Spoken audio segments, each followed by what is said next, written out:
Penguin Random House Audio presents The Bird Way, a new look at how birds talk, work, play, parent, and think. This is the author, Jennifer Ackerman.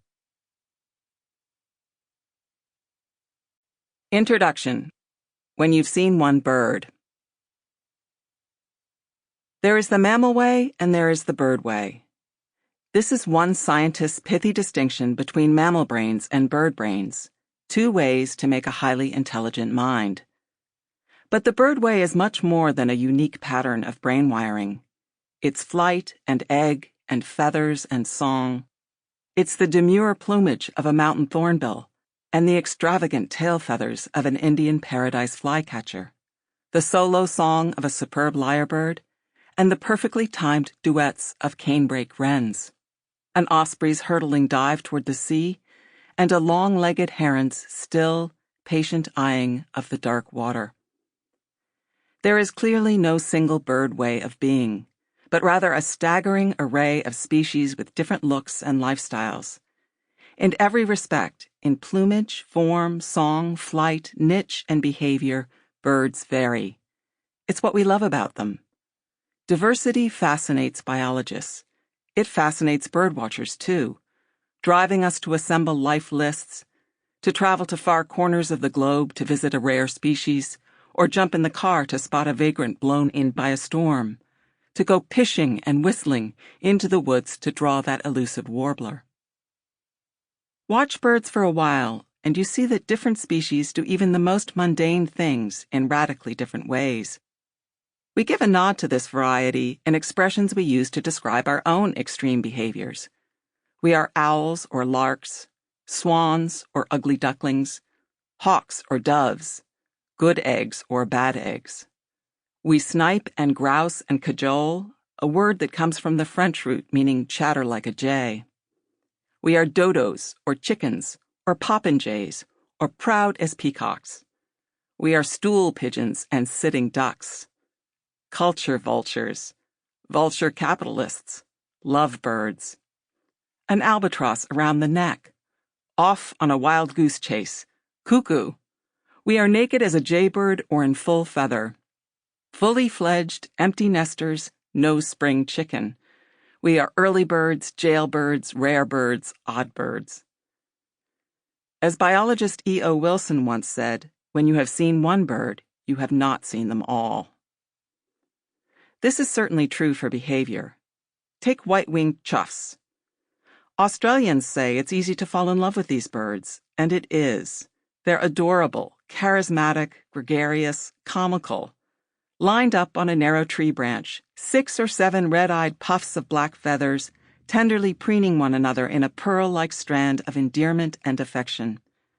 Clumsy flyers, they prefer to walk everywhere, swaggering through dry eucalypt woodlands with their heads strutting backward and forward like a chicken's. They pipe and whistle and wag their tails like puppies. They're fond of playing follow the leader or keep away, rolling over one another to win possession of a stick or a slip of bark. About the size of a crow, but slimmer, black with elegant white wing patches and an arched bill, they live in stable groups of 4 to 20 birds, and are always found in clusters or huddles or lines. Like a tight-knit family, they do everything together. Drink, roost, dust bathe, play, run in wide formation like a football team to share a food discovery. Together they build big, bizarre nests of mud, or emu, or cattle dung if they're in a pinch. Set on a horizontal branch, queuing up on the limb, waiting their turn to add their bit of shredded bark, grass, or fur soaked with mud to the rim of the nest. Together they brood, guard, and feed the young. Members of family groups are rarely more than 5 or 10 feet apart. I once saw 3 fledglings jammed together on the ground like the 3 wise monkeys. See no evil, hear no evil, speak no evil. And yet, there's a darker side to choughs, especially if the weather turns bad. They squabble and fight, one group pitted against another. Larger groups gang up on smaller groups, flying at them and pecking viciously, dislodging eggs from nests and nests from trees. They are known to go on violent crime sprees, ruining the nesting efforts of numerous other groups. One bird was observed picking up eggs in its bill, one at a time, and tossing them to the ground. Perhaps most unsettling, warring choughs do something few animals apart from humans and ants do. They forcibly kidnap and enslave the young from other groups. This is a book about the range of surprising and sometimes alarming behaviors that birds perform daily. Activities that firmly, sometimes gleefully, reverse conventional notions about what is normal in birds and what we thought they were capable of. Lately, scientists have taken a new look at behaviors they have run past for years and dismissed as anomalies or set aside as abiding mysteries. What they have found is upending traditional views of how birds conduct their lives, how they communicate, forage, court, breed, survive. It's also revealing the remarkable strategies and intelligence underlying these activities, abilities we once considered uniquely our own, or at least the sole domain of a few clever mammals: deception, manipulation, cheating, kidnapping, and infanticide, but also ingenious communication between species, cooperation, collaboration, altruism, culture, and play. Some of these extraordinary behaviors are conundrums that seem to push the edges of, well, birdness. A mother bird that kills her own infant sons, and another that selflessly tends to the young of other birds as if they were her own. Young birds that devote themselves to feeding their siblings, and others so competitive that they'll stab their nestmates to death. Birds that create gorgeous works of art, and birds that wantonly destroy the creations of other birds. Birds like the white-winged chough that contain their own contradictions. One murderous bird that impales its prey on thorns or forked branches, but sings so beautifully that composers have devised whole compositions around its songs. Another, with a reputation for solemnity, that is strongly addicted to play. And another that collaborates with one species, humans, but parasitizes another in gruesome fashion. Birds that give gifts and birds that steal, that dance and drum, that paint their creations or paint themselves.